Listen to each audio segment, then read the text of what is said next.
So hello and welcome everyone. Today we've got Yonah joining us for a inspirational talk about health and well-being in action. So Yonah is a tech expert and board member at the EU Commission. Along their journey, they have worked on tech startups and labs, helped to facilitate tech ecosystems and projects all over the world and more. They'll be talking about what neurodiversity, technology, AI and robotics may learn from social, ethnic and gender studies. So without further ado, Yonah, if you want to take it away. Wonderful. Yes, thank you so much for this kind introduction. And yes, my name is Yonah Welker, and my work dedicated to the future of neurodiversity. And I'm both neurodivergent individual, but also I have a neurodisability. So at some point of my life, I really thought that all of the opportunity are close to me. Currently, 90% of the people on the spectrum are have no job; they are not employed. But more importantly, we have a similar statistic for many mental health disorders, from 60 to 75%, depending on the type of disorders. These people are not able to become a part of the workflow, which is why I'm trying to be very proactive. On one hand, I'm trying to work on startups focus on such technologies like eye tracking for dyslexia, data analytics for children on autism spectrum. At the same time, I work with the European Commission to identify some new research in this field, specifically focused on speech recognition, computer vision, because in most cases, these people are extremely smart. They can do everything, but they need right tools, right ecosystem, right environments. And in recent years, we spent a significant work with our colleagues in order to reshape the future of neurodiversity through technology. And I would love to share, let's say, our explorations and things we're specifically working on in some, let's say, not traditional things which you can learn from neurodiversity field. So first of all, one of big exploration is the technologies and neurodiversity is a significant correlation with gender, with the culture, with the social studies, ethnic studies, linguistics. So it's until today, for instance, in technology, we have only 10 or 15% of women. At the same time, autism exists very differently for men and women. And in this way, it's dramatically affect how we work on any kind of a technology for women on the spectrum. The same with languages. We built most of the technology in Silicon Valley for English language, but for any kind of Arabic, Asian languages, Spanish, it doesn't work. The same with the facial recognition, it doesn't work. So the first level of things which I try to bring to commission, to a portfolio of our companies, is how neurodiversity meets culture and social studies. For instance, only in Nigeria, we have over 200 ethnicities. In India, over 2,000. And it means that when we work on, for instance, natural language processing, we're trying to target different type of languages. If we work on facial recognition, we think about how to fix the bias related to women. It's about 30% of cases, people of color, and it's about web cameras, any kind of technology we put into our notebooks or educational technology. They doesn't work correctly, not only with neurodivergent people in general, but specifically for neurodivergent individual of color, women, and depending on the type of a condition, it become even worse. Second thing is a problem of access. Even if we build some amazing technology, if we build classrooms, people are not able to access it. So as I mentioned, unemployment among people with autism is approximately 80–90%. For severe mental health disorder is about 68% and up to 83%. for Down syndrome around 43. So in general, people with cognitive, social, or mental impairment have the lowest employment rates and higher social isolation rates than people with other disability. So in most cases, these people are not only presented in life, but more importantly, they're not able to be presented to participate in development of technology. Because when we work on technology, when they spend research, we create research or focus groups, we go to the classrooms, we go to the workplaces, but there are no these people. So they're new technologists, innovators, or government. They just don't work directly with the community, with parents, with the counselors, with caregivers. Another thing is intersectionality. We work on a UK disability working group, and neurodiversity is a significant focus of our group, and I working with one of the best people in the world, in my view, very passionate, very dedicated. And one of my peers, she introduced me to the concept of intersectionality in the aspect of a neurodiversity. It's related to the fact that not only neurodivergent people are struggle on the workplaces, we struggle on the classrooms, but we also have a thing that we call double burden.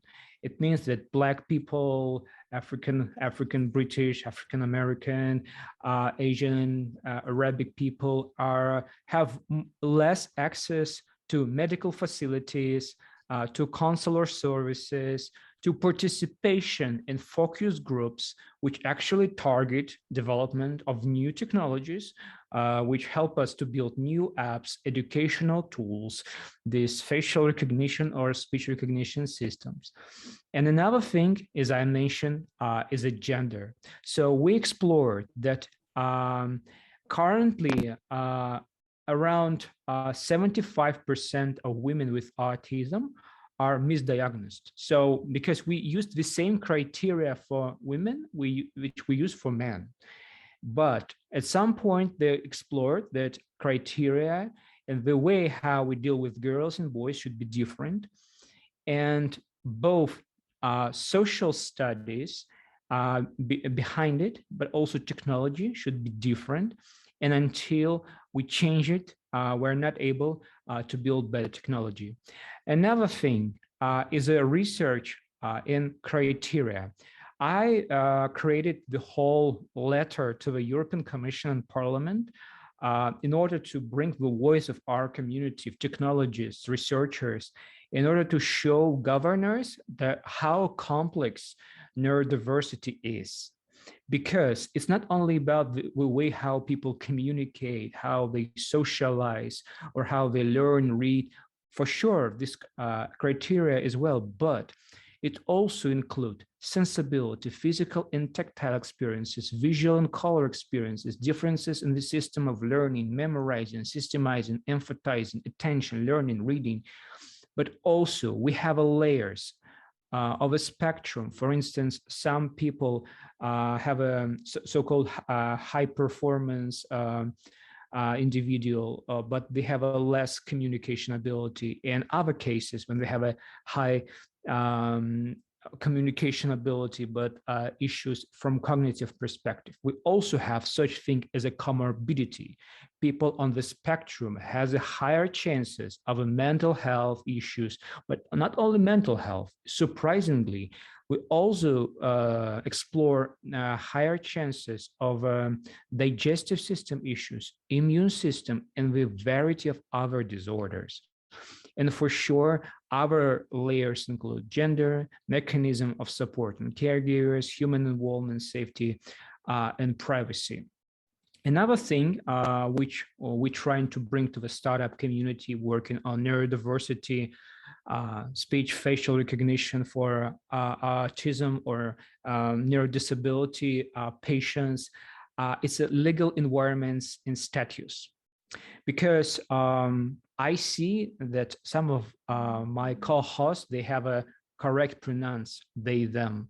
Currently, we have this diversity movement for gender, for sexual minorities, for physical, mental health minorities to be correctly named, pronounced, and presented to the society.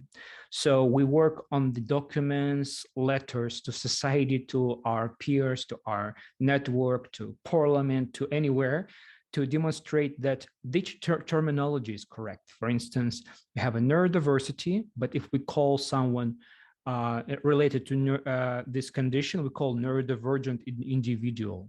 So it is about terminology, but more importantly, how we produce law in policy for these groups. For instance, until 2022, we had no framework and, let's say, recommendation how build all of this AI technology for neurodivergent individuals. In 2022, UNICEF came up with a framework which was called AI in Children. And it was focused on both social and technology aspects of how both healthy neurodivergent children could communicate with technology, how to create technology safely, and grow it further. Until 2019, we had no any kind of AI plus disability framework. And only in 2019, AI Now Institute from New York came up with the framework. That's why we try to accumulate all of this knowledge and create all of these social letters, panels, and the whole recent year, as I've mentioned to my co-host before this talk, I spent 75 talks, a lot of panels in different countries to, let's say, make it quickly, because we had almost nothing, no frameworks, and we tried to bring all of this knowledge to some researchers, developers, people who are passionate to work on some even simple apps, like something which helped to build your schedule, agenda, or prepare to, let's say, job or be more comfortable in classroom. I don't even mention some more complicated technology like social robots, which work with children. So we try to bring everything to the community. And finally, frameworks focus on caregivers, because in most cases, when we talk about autistic children, it's not about only child, it's about the ecosystem. Parent, counselor, doctor, family, teachers, and anyone who involved in this ecosystem. So in most cases, for instance, one of our startups in our portfolio, in our, let's say, circle of like-minded people, they're focused on data analytics for autism in order to better understand nutrition, agenda, the way how a child feels and think, perform. And in most cases, it was about data input from many, many, many people, not only from child, but from mother, father, counselor, doctor. And we actually try to recognize how many people we actually have in this ecosystem. So it's really complex. And developers, data scientists, designers, UX, UI professionals try to understand like how interface should look like for neurodisability or neurodiversity, how many people will add this data, how to make it user-friendly, and more importantly, how to, let's say, be in touch with everything, including GDPR in data privacy. So it becomes even more complex. And finally, it's a ethics frameworks. As an AI evaluator, big part of my work is building a framework for companies, for an organization in Silicon Valley, in Europe. I collaborate with a variety of organizations where we collaborate on frameworks, guidelines, guidebooks, both internal and external, which try to balance racial equity, ethnic and gender representation, neurodiversity representation, and the way how product team, technology team, design team should be done, should be created. In which criteria they should put into ethics frameworks, because at some point ethics become far beyond academia world.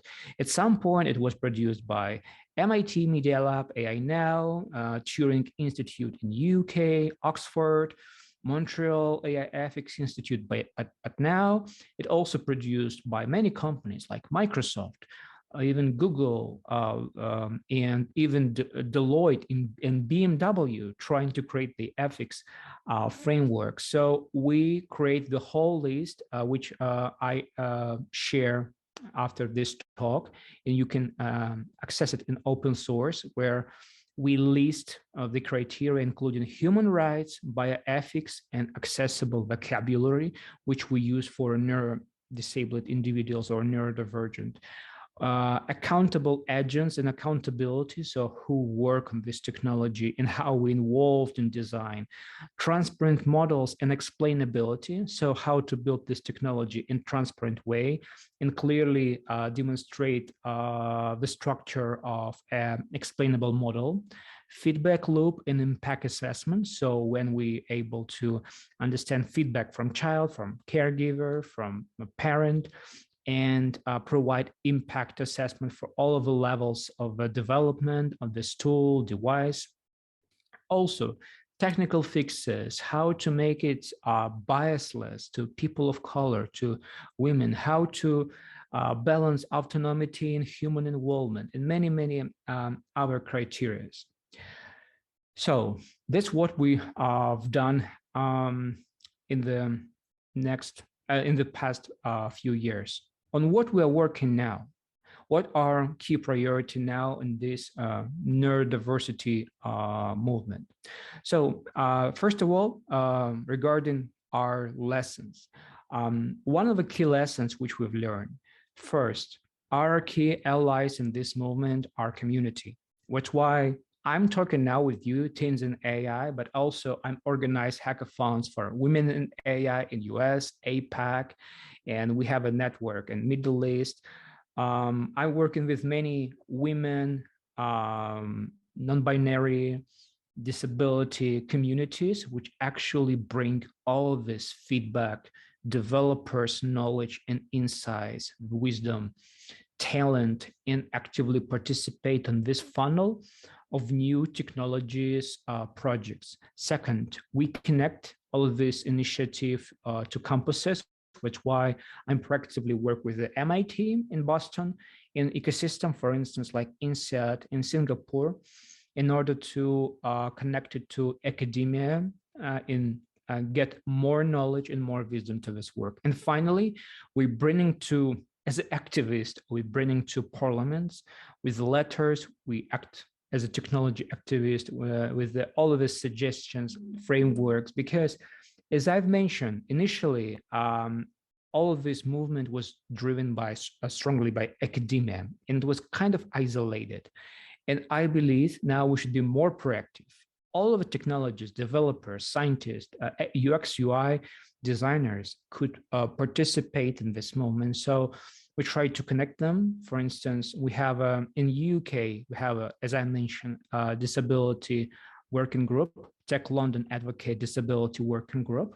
And we spent neurodiversity panel where we connect all of these people, all of these brains, talent from UK and beyond, both from technology, racial equity, parent and family perspective, and finally to bring actual delivery to classrooms and workplaces.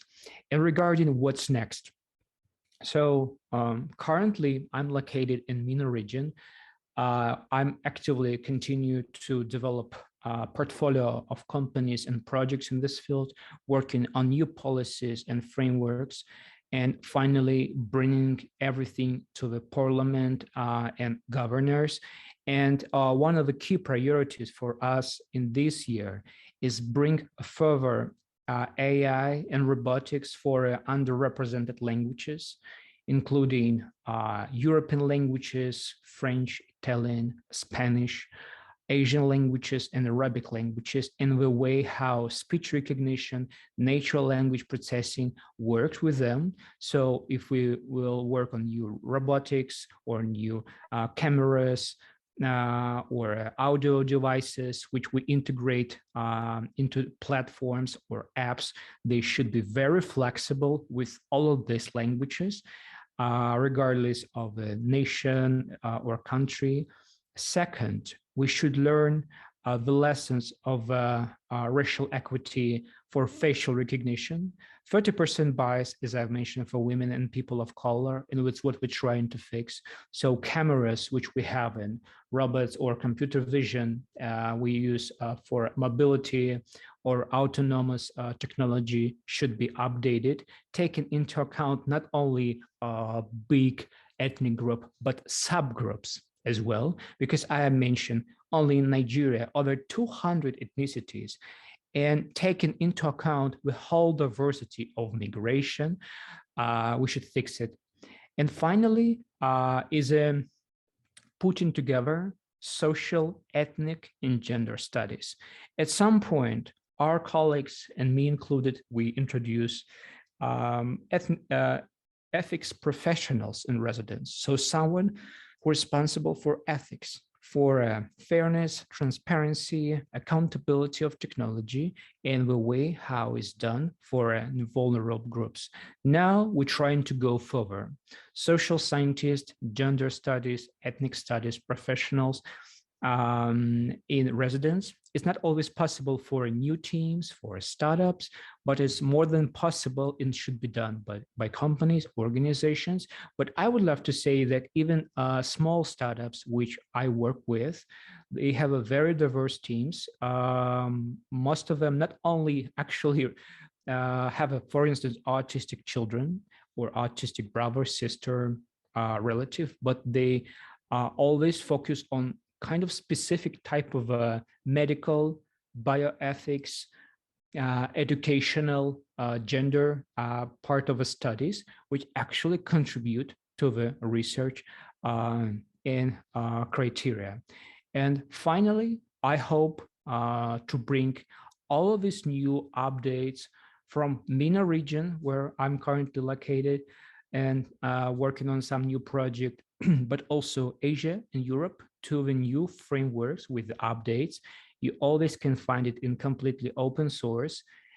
They bring the idea how to develop this technology, how to make it in safe way. There are a lot of ideas, examples of technology, how to make it ethical in accordance with the GDPR, with the safety in security, privacy policies. And I'm always happy to connect anyone. Thank you so much for this session. It was kind of recent lessons, updates from our movement, from our portfolio. Thank you so much, and I'm happy to answer any questions you have. Thank you for joining us. What a great talk. Sophie, I will pass you over for any questions. Yeah, thanks. Yeah, thank you, Yonah. That was great. You touched on health, gender equality, and ethics. It was very inspiring all around. Yeah, if anyone has any questions, feel free to unmute yourselves, or you can type it in the chat and we can ask them. We can start off for you. So, Yonah, what advice would you give to neurodiverse young adults who are interested in a career in tech and AI? And can you suggest any resources or entry points? Yes. So first of all, neurodivergent individual, not neurodiverse. So first of all, I recommend you to join our disability working group, Tech London Advocates Disability Working Group in UK. So it's a Slack channel where we will be able to find all of the like-minded people. Is the first thing. Second thing is a Mozilla Fest. They have a dedicated neurodiversity session, and let's say like the whole room with the new technology, speakers and thought leaders. Third, you always open to follow me. That's what related to the sources. And in terms of advice, I believe neurodivergent people are someone who should build technology for this field.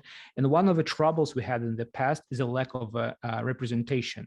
So for instance, even in current team, let's say the most beneficial and efficient team members are people who have a neurodivergent child, brother, sister, so they're directly related. So if you're a neurodivergent person, I really encourage you to start to learn some coding languages, build some first skills, start to work on something, maybe even very, very simple, like app, some very simple, maybe device, because current market is presented both by apps, but also hardware, devices, and wearables.